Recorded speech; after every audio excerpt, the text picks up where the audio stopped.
Hey guys, welcome to this Guys and Bets interview series where we take some time out to talk to members of Team Oddshark. Very excited today to have Brian Zaccoli here with us, better known as the Brother Bri from Cousin Sal's Against All Odds podcast. Brian, how you doing today, man? What's going on, buddy? I'm happy to be here. I'm a little nervous. First time on streaming or TV or anywhere. So I hope I do okay. I hope you don't want to kick me off after this week. You might be nervous. Did you bring some of your friends along with you for this? Yeah, I have Harry in the background. You'll see. This is Harry last week.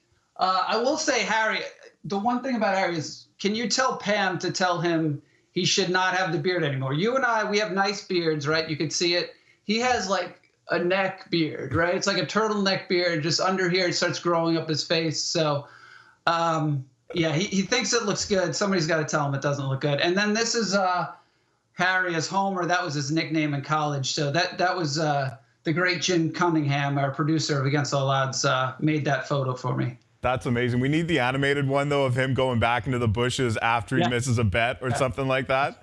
Yeah, for sure. It'd be absolutely gold. Well, I have it ready. All right. Bri, listen, you guys have been so awesome working with us here at Oddshark. We're so happy to have you on Team Oddshark. And a big part of that is that you guys are in the Golden Nuggets Ultimate Football Challenge. We already know that Harry and Sal are doing pretty well in this. How have you been doing in this contest? I've been doing okay. I had a good week too. Overall, I'm 11-9-1. The funny thing is my college picks have been terrible. I think 4-9 in my college picks. I'm 7-0-1 in the NFL. So I think I'm going to have to start leaning towards the NFL because I'm struggling here right now picking all the college games. So this contest, you have 7 spread picks, and they can be any mixture of college and NFL. Like you could go all 7 NFL or all 7 college or somewhere in between. Yeah, you could take anything, and they have pretty much almost every game up there on the board. So it's tough. So for me, it's really tough because I tend to look at every game, and I'll look at 70 games, and then I'm like, I'll narrow it down to 50 and then 30. So it takes me like 3 days to come up with like 2 picks. Yeah, that's an insane amount of games. Like, what do you do to eliminate games, or how does a game catch your eye? Like that seems really difficult to me because it could be an ACC game that nobody's paying attention to when most people just kind of look at the top 25, you know? Yeah, I mean, I will watch, I'll watch most of the college games or at least parts of each college game to try and get a feel of what I like. And I kind of just use my instincts to determine what I saw on that team the prior week to make my decisions. But like I said, college I've struggled on, so I think I'm going to have to lean NFL for the next couple of weeks. All right, speaking of the NFL, obviously Week 4 kicks off tonight. I see you're wearing a Rocky shirt. Are the Philadelphia Eagles part of your picks for this week, or what do you like in Week 4? It's funny. I have this right. I was thinking the same thing when you just said it. I was like, I do have a Philly shirt on. I actually don't love Philly tonight. I kind of like Green Bay the first half, I think, in that game, even though it's -3. I'd probably lean that way for tonight. But some of the picks I love this week, I love the Jaguars +3. But the thing is, I'd say I think you like them too, Chris. But I would probably wait until this gets to 3.5. I mean, that 3 line has been, -105, not -110, -115. So I think that's going to be coming up to 3.5, especially with the Ramsey news. But there is nothing to me I like about this Broncos team. I mean, we thought coming into the year, it's funny, on Against All Odds pod, I actually had Denver as my sleeper worst team in the NFL at like 18-1, just because when you looked at their schedule, it's really tough. But again, there's nothing I like. Flacco is kind of in Eli territory right now to me. I would not want Flacco laying points at all. You would think their defense under Fangio would be good. They've been good yards-wise, but if you look at, they have 0 sacks and 0 turnovers in 3 games, which is kind of amazing. So it's going to be a low-scoring game. I think Joe likes the under in this game. So I think if you're getting 3.5 here, I actually trust Minshew more than I trust Flacco. Yeah, I'm with you. I put that out early in the week, and I said the same thing. I'd like to see it get to 3.5. And now with news that Jalen Ramsey, I mean, I guess it's like 99% he's not playing. Maybe it's 100. I don't know. But I don't expect him to be there. You would expect this line then to move more towards Denver, but I'm with you. I don't trust them at all. Everyone said, oh, Vic Fangio is this brilliant defensive mind, but you've got to have the brilliant defensive players. Like you and I could be the defensive coordinator for the Chicago Bears, right? Right. Of course. I mean, well, that's the thing too. I think when you look at the Broncos defense between Chubb and Miller, I mean, the Raiders had a great game plan against them. Chicago had a great game plan against them in terms of just getting the ball out quick, so those guys couldn't get their sacks. So I don't know. Like I said, I really like Jacksonville here. Yeah, I'm with you on that. But I think I might be against you on another play. Are you riding with the Browns? Have I heard you're riding with the Browns this week? I do. I love the Browns. This is really actually probably my best bet. I had them as the best bet on Against All Odds. I think the Ravens are a little overvalued here. I think you can throw out week 1, right? You could always throw out week 1 in the NFL. I know they had the blowout against the Dolphins. But if you look at the Ravens, even though, again, the Ravens, I had them at 4-1 to win the division on Against All Odds. But they struggled against the Cardinals in that week 2 matchup. Last week, I really thought they got blown out. It was just Lamar Jackson had a few chuck-ups that they caught on 4th down that kept them in that game. That, of course, they covered the spread. I had Kansas City. Me too, man. That was a sickening beat. I also had the over in that game though, so when it came down to it, I was like, shit. But I had KC in my contest too, so I'm with you. I'm with you on that one. Sorry, continue. Yes. Oh yeah, but when I look at Cleveland, I don't love Cleveland. Don't love Freddie Kitchens, but I do think they're a little undervalued here. When you look at the games last year against the Ravens, they were really close games. They won one, lost one, but each game was within 3 points. Baker had averaged 360 yards passing in those 2 games. So I think in this rivalry game, to me, it's 7 points is a lot. And I think you really don't know what each team is. So I would definitely take the 7 here. I'm with you on that one. I think Baltimore's defense, they came out gangbusters against KC, and I think in the second half of the game they were a little bit tired. So I do see that being a problem for Cleveland early on. I guess you have to give Cleveland secondary credit for coming back in the primetime game the other night with a bunch of injuries, but they were still able to keep the Rams to a decent score.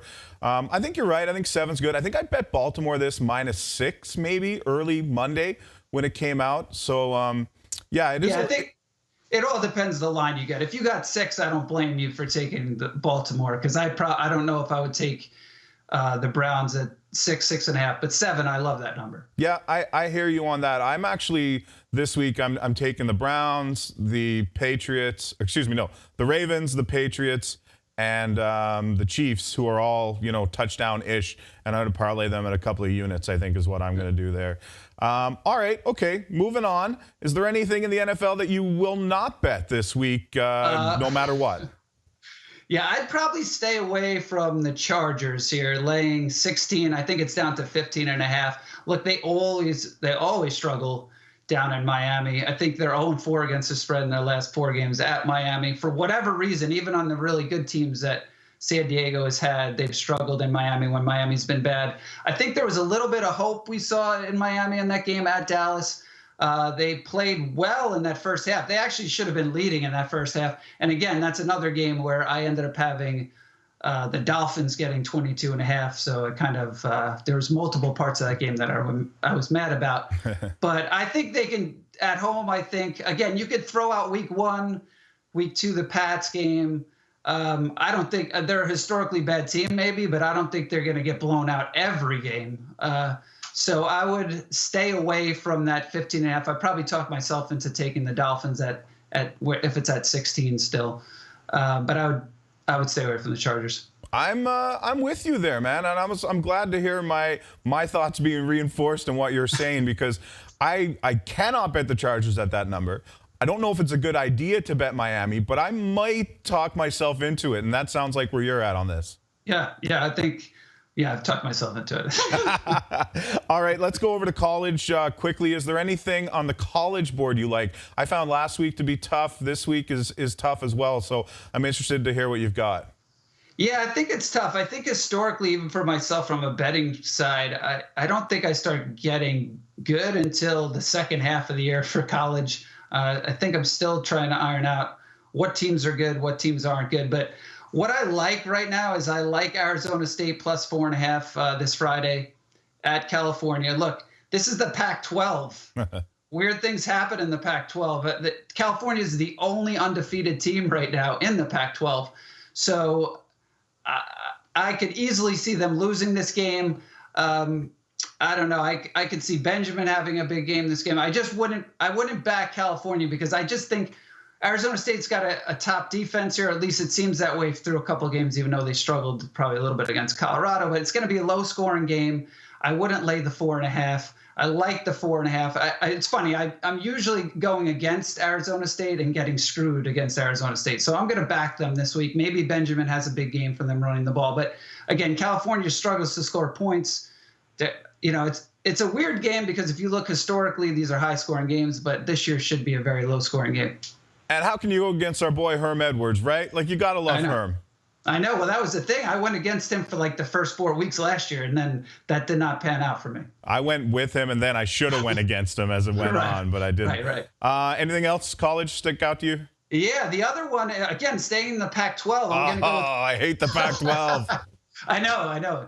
These are tough. But I'm going to go with Washington State plus 6 against Utah. Utah was a team that I loved coming into the season, but for whatever reason, Washington State or Mike Leach really owns Utah. He owns Kyle Whittingham.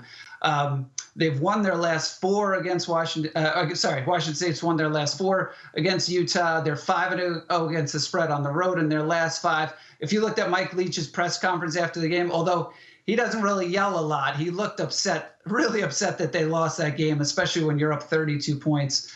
I think it was just with some of those turnovers, once the wheels fell off there, it snowballed, but I do still think Washington State's a good team. I think this game is close. And the one thing that worries about me with Utah is their D-backs were bad in that game against USC.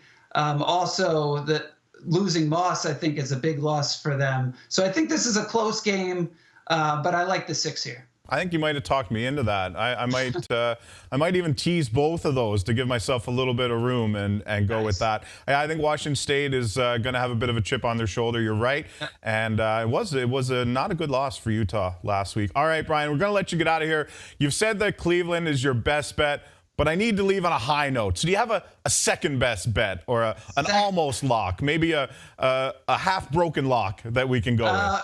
It's funny. One of the other things I was looking at before I came on the pod is, for whatever reason, I was looking at Washington over 23.5 points against the Giants. To me, the Giants, I was looking at, this is a weird game. Again, I've seen it 3, I've seen it 2.5. Again, it's possible the Giants' defense is historically bad as well. I think some of those teams, whether it's Tampa, they kind of took their foot off the gas. And I could see Washington easily getting, 27 points in this one. I like it. I like that a lot. Yeah, that's going to be a wild game. I think it could be pretty high scoring. Yeah, good call. All right, Brother Bri, thank you so much for joining us here today, Matt. Best of luck this weekend. Thank you for representing Team OddsShark, and we look forward to doing this again. All right, thanks so much, Kris. This was awesome.